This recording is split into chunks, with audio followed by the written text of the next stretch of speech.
Assalamualaikum warahmatullahi wabarakatuh. Selamat pagi anak-anak. Bagaimana kabarnya hari ini? Ya, semoga kita senantiasa dalam keadaan sehat walafiat. Nah, untuk hari ini kita belajar tentang sejarah kebudayaan Islam. Ya, untuk semester 2 ini pelajaran SKI diampu sama Pak Wahid. Ya, di awal semester 2 ini kita belajar mulai bab tentang peristiwa Rasulullah Shallallahu Alaihi Wasallam hijrah ke kota Taif. Nah, untuk tujuan pembelajaran kali ini nanti siswa diharapkan dapat memahami peristiwa penting dan sebab-sebab kenapa Nabi Muhammad Shallallahu Alaihi Wasallam bisa hijrah ke kota Taif. Jadi setelah pembelajaran ini usai diharapkan anak-anak mampu menjelaskan mengapa dan apa penyebab Rasulullah Shallallahu Alaihi Wasallam dapat hijrah ke kota Taif.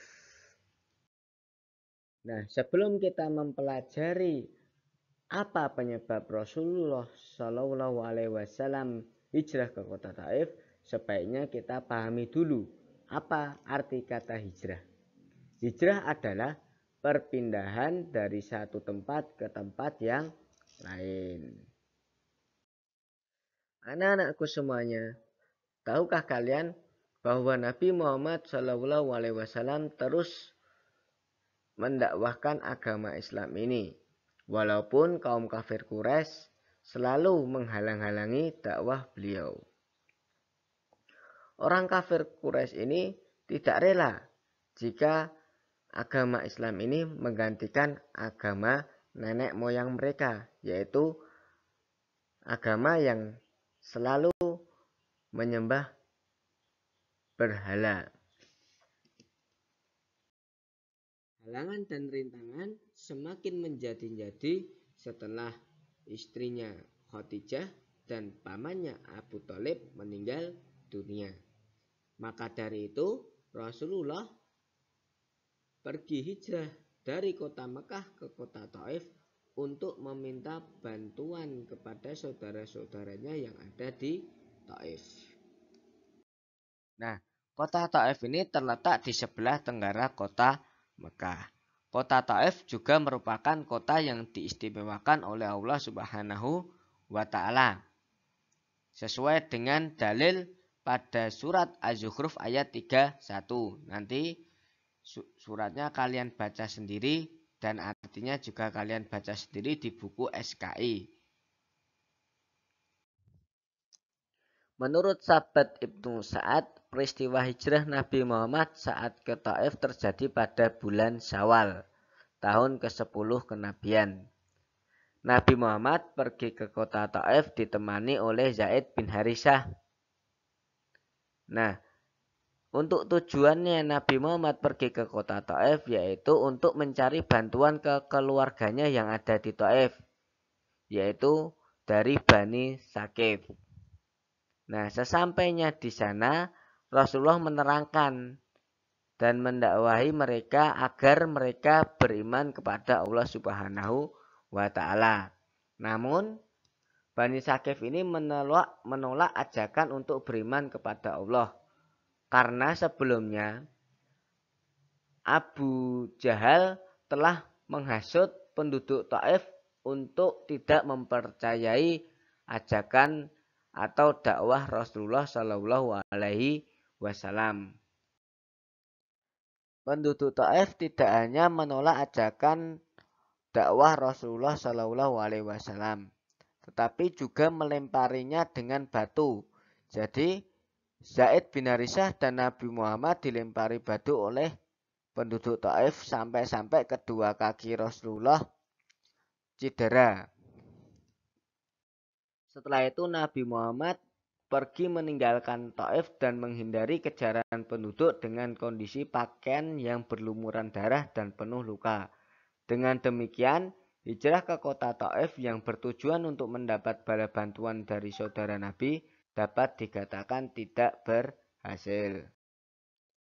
Saat kondisi seperti itu, malaikat Jibril pun datang dan meminta izin kepada Nabi Muhammad untuk menghukum penduduk Taif yang telah berlaku kejam kepada beliau. Namun beliau menolak dan malah mendoakan penduduk Taif agar mendapatkan hidayah dan mendapatkan keturunan yang kelak menyembah Allah Subhanahu wa taala. Ketika penduduk Taif menolak dakwahnya, Nabi Muhammad memutuskan untuk kembali ke kota Mekah. Sebelum sampai di kota Mekah, Nabi Muhammad beristirahat di suatu balik tembok rumah milik Utbah dan Saibah. Setelah merasa aman, Nabi Muhammad pun bersandar di bawah pohon anggur. Saat Rasulullah duduk di bawah pohon anggur, ternyata ada dua anak Rabi'ah, yaitu Utbah dan Saibah yang telah memandanginya dari kejauhan. Saat mendengar doa Rasulullah, hati kedua anak Rabi'ah itu tergerak. Mereka merasa iba, kemudian memanggil pelayannya yang bernama Adas untuk mengambilkan buah anggur dan memberikannya kepada Rasulullah. Ketika Adas meletakkan anggur di hadapan Rasulullah dan meminta beliau untuk memakannya, Rasulullah pun mengulurkan tangannya seraya mengucapkan bismillah. Kemudian dimakannya. Adas terkejut mendengar ucapan Rasulullah. Nabi pun menceritakan bahwa dirinya adalah seorang nabi yang diutus Allah untuk menyampaikan agama Islam, seperti halnya nabi sebelumnya. Seketika itu juga Adas berlutut di hadapan Rasulullah, lalu mencium kepala, kedua tangan, dan kedua kaki beliau. Dan alhamdulillah Adas pun mulai masuk Islam setelah mendapatkan dakwah Rasulullah.